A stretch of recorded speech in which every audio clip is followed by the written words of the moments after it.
esse é mais um vídeo da série sobre casos clínicos aplicados ao estudo da neuroanatomia, a histologia e a fisiologia.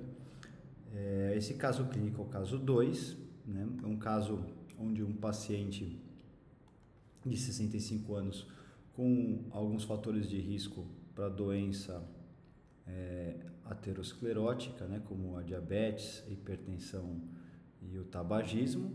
Ele percebeu que durante o seu almoço o alimento escorria pelo canto direito da boca, notou dificuldade em controlar os movimentos desta região, na região oral, mas ele conseguia levantar as sobrancelhas e fechar os olhos normalmente. No exame físico, desvio da rima labial para o lado esquerdo, então desvio da rima da boca, incapacidade de elevar o canto direito, né? Os quadrantes superiores da face são funcionais, com movimentação preservada para a elevação das sobrancelhas e fechamento dos olhos, né? A elevação das sobrancelhas, o músculo occipito frontal participando, o fechamento dos olhos, o músculo orbicular do olho, né? Inervação via nervo facial aqui. E ele foi diagnosticado com um acidente vascular cerebral isquêmico, então um AVC isquêmico, ocasionando uma paralisia facial, sendo essa paralisia facial uma paralisia central, então, tá? Porque é cerebral a doença. O aspecto do paciente, né? Então, que a gente pode observar que os quadrantes superiores, tanto direito quanto esquerdo, eles apresentam movimentação, e aqui a rima da boca está desviada para o lado esquerdo. E agora vem as perguntas, né? Qual quadrante da face está paralisado? Qual hemisfério cerebral sofreu AVC isquêmico? Iniciando na área motora primária da face, local do AVC. Qual é o trajeto das fibras até o núcleo do nervo facial? Porque os quadrantes superiores se apresentam funcionais nesse tipo de paralisia. A referência bibliográfica aqui é do capítulo 19 do livro do Ângelo Machado, Neuroanatomia Funcional, e vamos para as respostas, né? Qual quadrante da face está paralisado? Bom, o paciente, ele apresenta o desvio da rima. Então, primeiro é dividir a face aqui em quadrantes. Quadrante aqui, os quadrantes do lado direito, os quadrantes do lado esquerdo. Então, quadrante superior direito, superior esquerdo, quadrante inferior direito, quadrante inferior esquerdo. No ângulo da boca, né, existe uma inserção comum de diversos músculos que acabam elevando ou abaixando esse ângulo da boca, chamado de modíolo. E quando a musculatura traciona, se você pedir para uma pessoa sorrir ou elevar, né, o lábio, o ângulo da boca, né, principalmente no sorriso, esse modíolo é tracionado. Na hora que esse modíolo é tracionado, a prega, que é o chamado sulco nasolabial, ela fica ressaltada.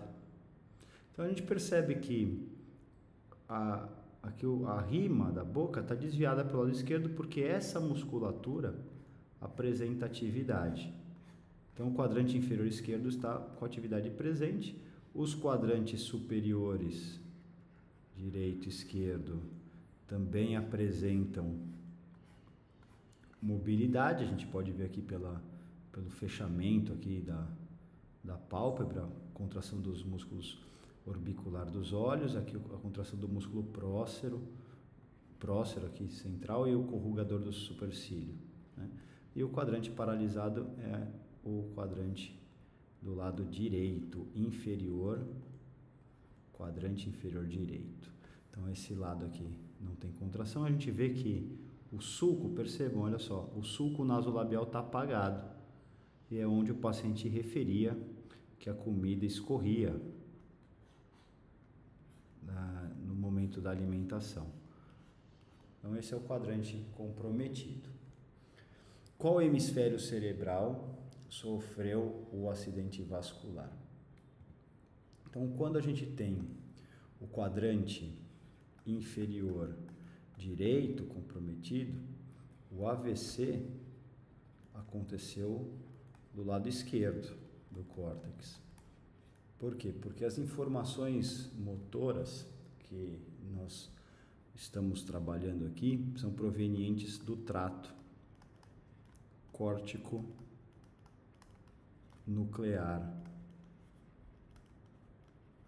São fibras, né? Então, tratos são fibras, são axônios que partem do córtex, né?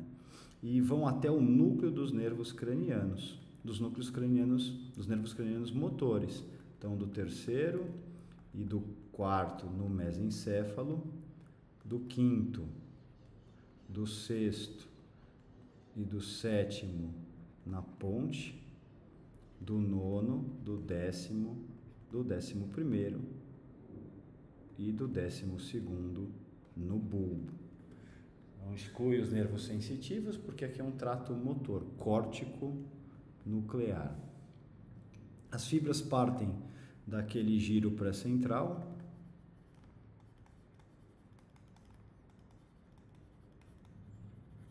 na face superolateral encontrado esse giro pré-central, na parte mais inferior desse giro pré-central, que é a área da face, próximo ao sulco lateral. Sulco lateral, eu tenho a área motora da faringe, da laringe e da língua, e aqui a face.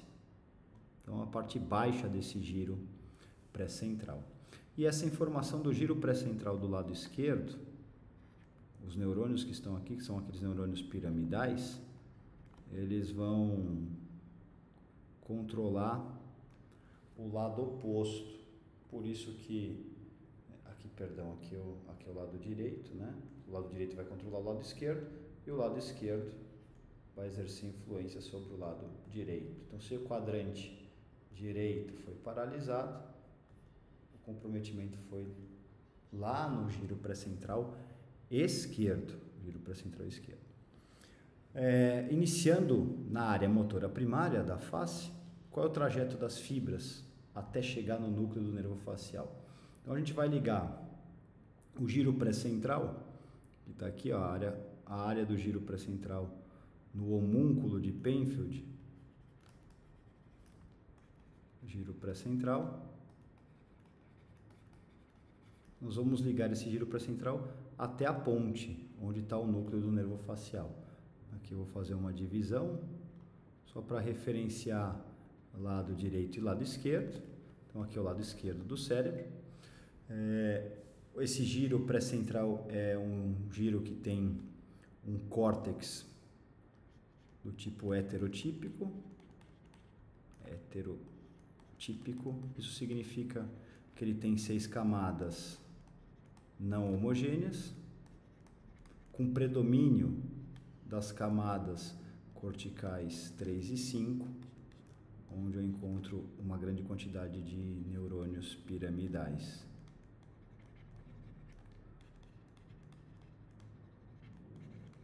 Esses neurônios piramidais, o corpo do neurônio está no córtex, nas camadas 3 e 5, e aí os axônios eles vão descer em direção à ponte, então eles vão formar estruturas, né, passar por estruturas que eles acabam formando essas estruturas, como a cápsula interna, que está aqui, que é uma massa branca, que tem esse aspecto de uma letra V deitadinha. Eles vão passar pelo pedúnculo cerebral, no mesencéfalo, e no caso aqui eles vão chegar na ponte para se distribuir para os núcleos do nervo facial. Percebam que aqui na ponte, lado direito, lado esquerdo, uma informação interessante. O núcleo do nervo facial que está aqui, ele tem uma partezinha que controla a porção superior da face e uma partezinha que controla a porção inferior da face. Então aqui tem o outro núcleo facial também, uma parte superior da face e uma parte inferior da face. A parte superior, se vocês observarem, ele recebe informação dupla. Significa que os núcleos que controlam os músculos superiores, eles são inervados pelos dois lados do cérebro. Já o inferior, o núcleo que vai para a parte inferior, ele é inervado pelo córtex contralateral. Significa que o núcleo inferior do lado direito, ele recebe informações exclusivamente do lado esquerdo. Por isso que lesionou o lado esquerdo, perdeu o quadrante inferior direito oposto. Nós vamos trabalhar melhor essa informação. Trato córtico nuclear do facial. Então, partindo aqui, vou fazer do paciente Do lado esquerdo do córtex, corpo do neurônio, o axônio ele vai ter um trajeto descendente, ele vai descendo formando uma estrutura que fica acima dos núcleos da base, chamada de coroa radiada. Coroa radiada. As fibras da coroa radiada se confluem para passar entre os núcleos da base, formando a chamada cápsula interna.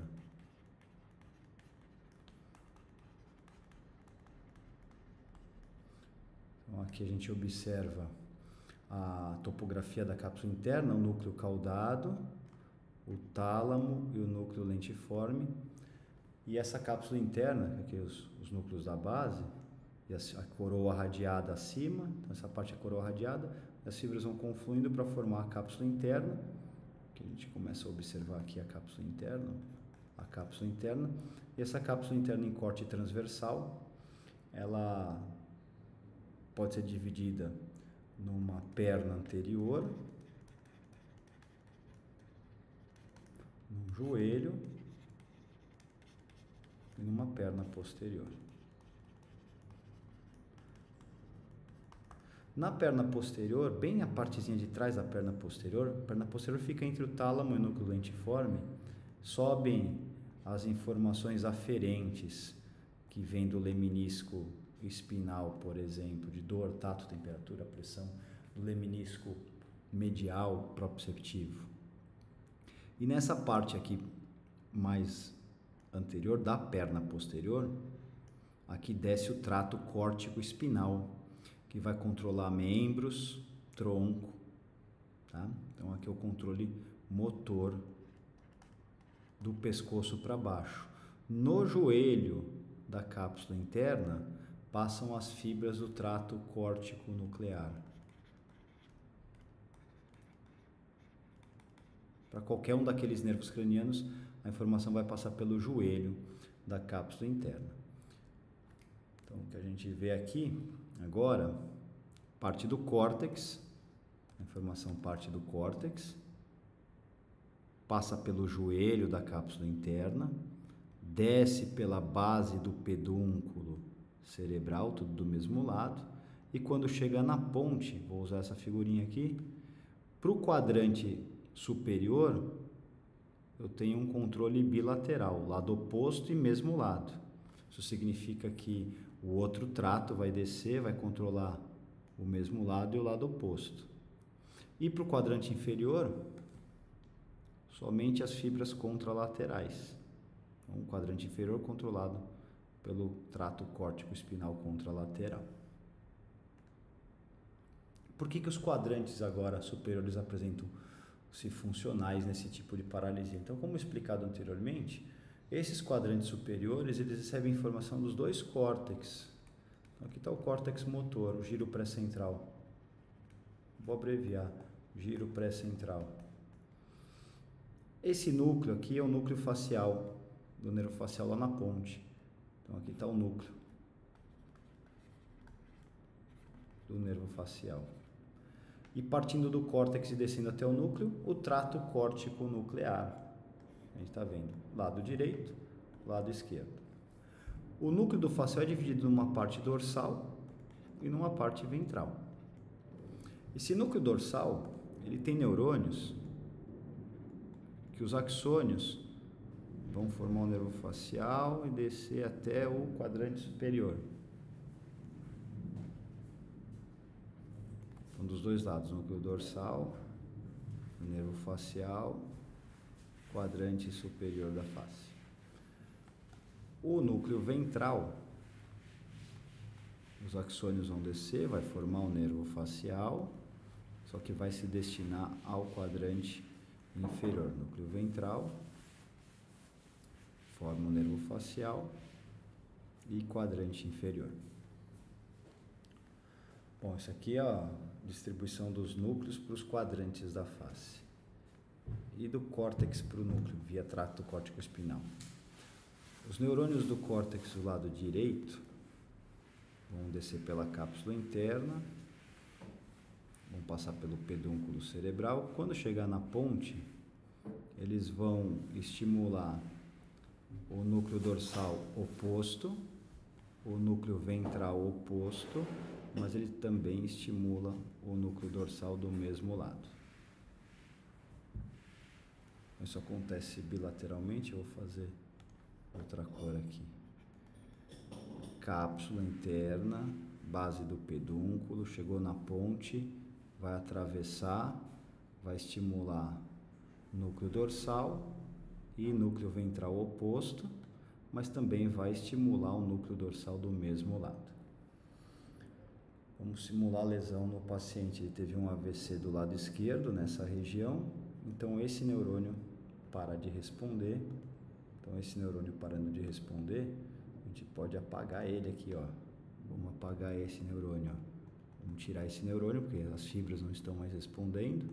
E vamos ver qual dos núcleos perdeu a sua atividade. Então apagamos aqui. Apaguei o núcleo junto, quase. Bom, agora a gente percebe o seguinte. A face do lado esquerdo, ela continua sendo ativa, então o quadrante superior está preservado, o quadrante inferior está preservado porque o núcleo dorsal e o ventral têm estimulação do córtex e desse núcleo para a face as informações são transmitidas pelo nervo facial. Do lado direito, se eu observar, o núcleo ventral ele perdeu completamente a inervação. O dorsal ele é ainda estimulado por fibras homolaterais, então esse quadrante superior direito continua funcionando.